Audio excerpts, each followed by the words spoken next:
तो नमस्कार दोस्तों एंड वेलकम बैक। दोस्तों इमामी ब्रांड की फेयर एंड हैंडसम क्रीम ना कि सिर्फ ये दावा कि वो भारत की पहली फेयरनेस मेंस फेयरनेस क्रीम है, इसके साथ साथ 5 पावरफुल एक्शन का दावा करती है। तो क्या ये दावे सही हैं, कारगर हैं, कितने हद तक ये क्रीम सक्सेसफुल के उसमें है, सारे टेक्निकल फैक्ट्स पॉइंट्स जानेंगे इस वीडियो के माध्यम से। Let's begin.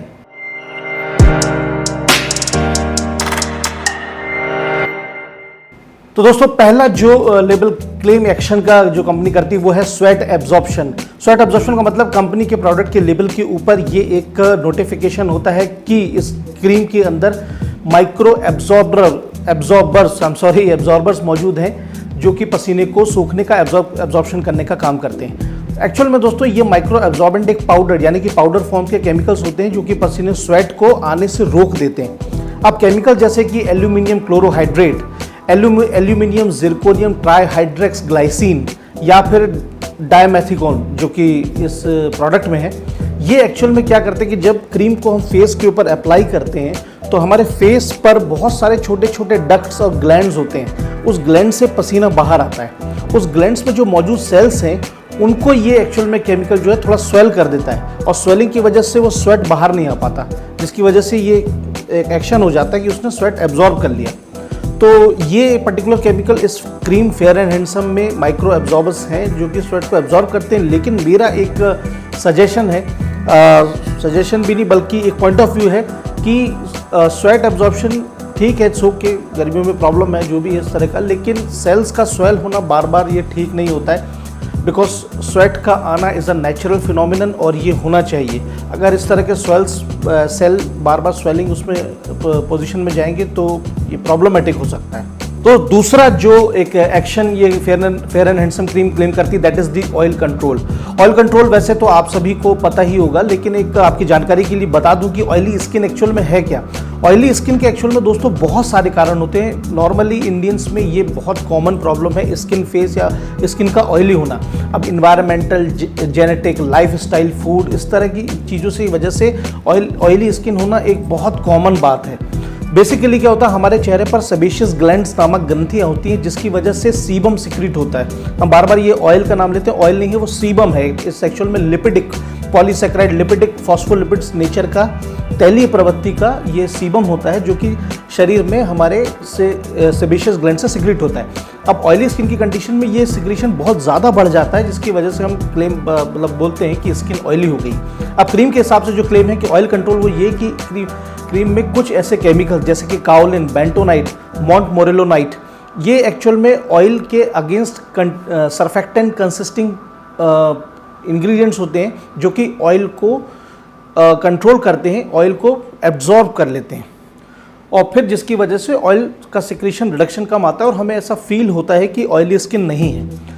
एक्चुअल में दोस्तों मैंने जब इस क्रीम के बारे में काफ़ी रिसर्च किया, रिव्यू देखा, तो इसका कारण सीधा सा ये है कि जब हम इसे अप्लाई करते हैं तो जितनी मात्रा में केमिकल उस समय ये इंग्रेडिएंट्स हमारे सेबेशियस ग्लैंड के पास होंगे उतना वो सोख लेगा। उसके बाद फिर ऑयल तो सिक्रीट होता रहेगा और ऑयल सिक्रीट होता रहेगा तो ऑयल स्किन वापस से ऑयली हो जाएगी। और शायद इसलिए उन सारे रिव्यूज़ पे मैंने पब्लिक रिव्यूज़ में सबके कमेंट को देखा कि सब लोग यही एक ही चीज़ बोलते हैं कि जब हम अप्लाई करते हैं तो उसके 1 घंटे 1.5 घंटे तक तो we feel that oil is controlled, but after that उसका स्किन वापस से ऑयली हो जाती है। तो इसका जो रीज़न है जो मुझे समझ में आया कि भाई 60 ग्राम जो 120 रुपये में 60 ग्राम की जो ये क्रीम मिलती है उसमें ये इंग्रेडिएंट्स छोटी सी मात्रा में होंगे और वन टाइम एप्लीकेशन पर जितना सेबेशियस ग्लैंड के ऊपर वो रहेगा उतनी देर वो काम कर पाएगा, उसके बाद स्किन वापस से ऑयली हो जाएगी। तो इसलिए पूरी तरह से ऑयल कंट्रोल हो जाएगा, पूरा 24 आवर्स का आपको एक्शन मिलेगा। That is practically not possible. एक बात और ये कि जो ये ऑयल एब्जॉर्बर्स होते हैं ये डिओड्रेंट्स और टेल्कम पाउडर में भी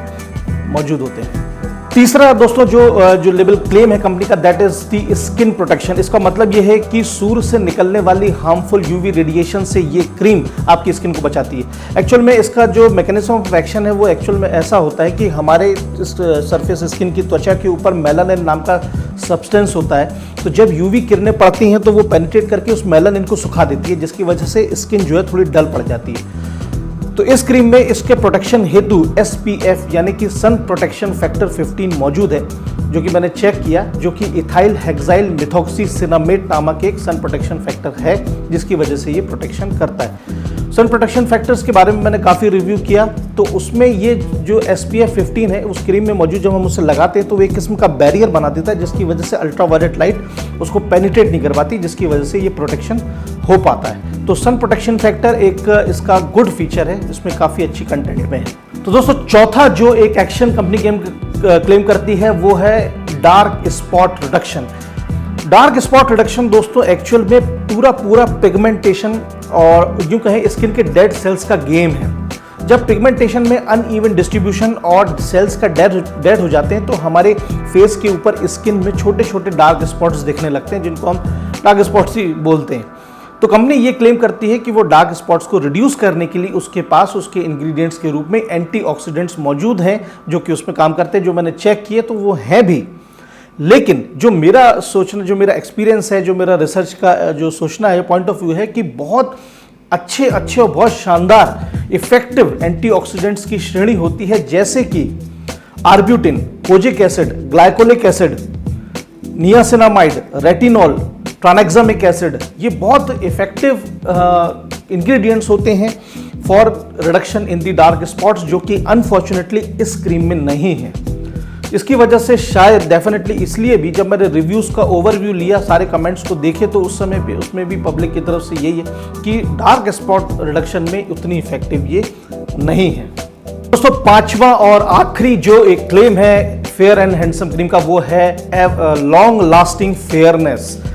दोस्तों इंसान का गोरा या काला होना या सांवला होना टोटली शरीर में हमारे मौजूद एंजाइम टायरोसाइनेस और मेलानोसोम्स नामक सेल्स के वजह से ही होता है।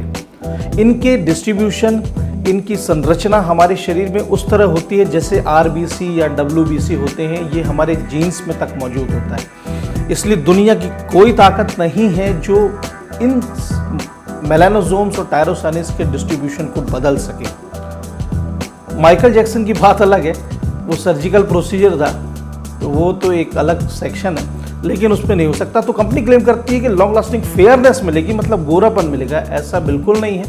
हाँ, बाकी एक चीज़ है कि स्किन वाइटनिंग होती है। वाइटनिंग इन द सेंस कि दोस्तों अधिकांश फेयरनेस क्रीम में बहुत कम मात्रा में, यानी कि 0.25 ppm यानी कि पार्ट्स पर मिलियन की मात्रा में मर्क्यूरी होता है, मर्क्यूरी, जिसको हम स्किन के ऊपर अप्लाई करते हैं तो एक अलग सा चमकदार सफ़ेद वाइट टाइप का इफेक्ट दिखता है, जिसकी वजह से ऐसा प्रतीत होने लगता है कि शायद फेयरनेस आ रही, गोरापन आ रहा है। ऐसा नहीं है। तो इसलिए इस पॉइंट ऑफ व्यू से इस क्रीम ये क्लेम करना कि फेयरनेस है, लॉन्ग लास्टिंग, वो भी long lasting, I don't think so.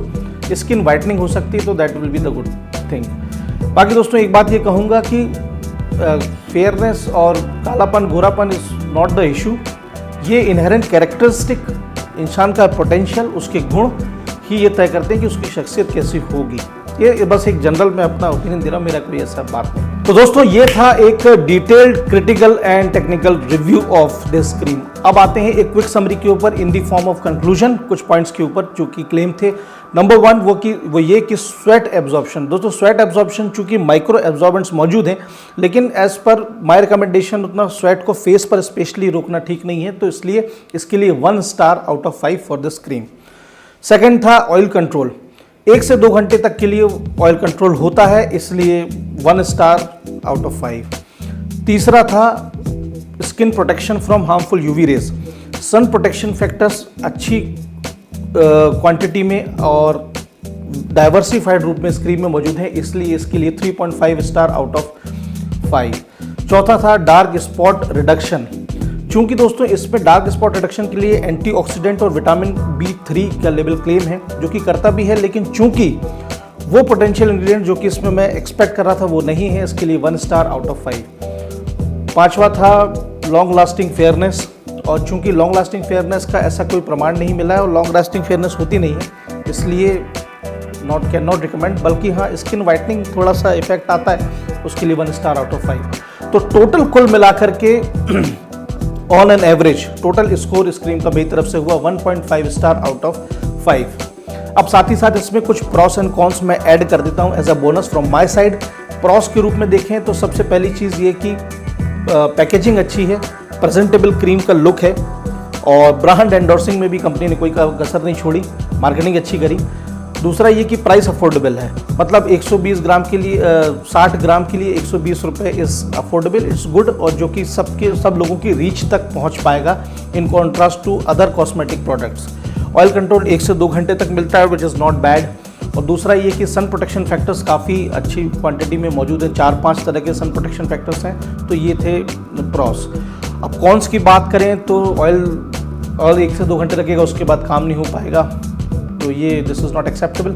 Number 2 ये कि डार्क स्पॉट कोई रिडक्शन नहीं होगा। नंबर 3 ये कि एवरलास्टिंग फेयरनेस बिल्कुल नहीं होगी। तो मेन जो चीज़ है, जो टैग लाइन है, जो पंच लाइन है कि long lasting fairness and number 1 men's fairness cream, वो मुझे एक्सपेक्टेबल नहीं लग रहा है। तो दोस्तों वीडियो कैसा लगा? अच्छा लगा हो तो लाइक शेयर जरूर कीजिएगा।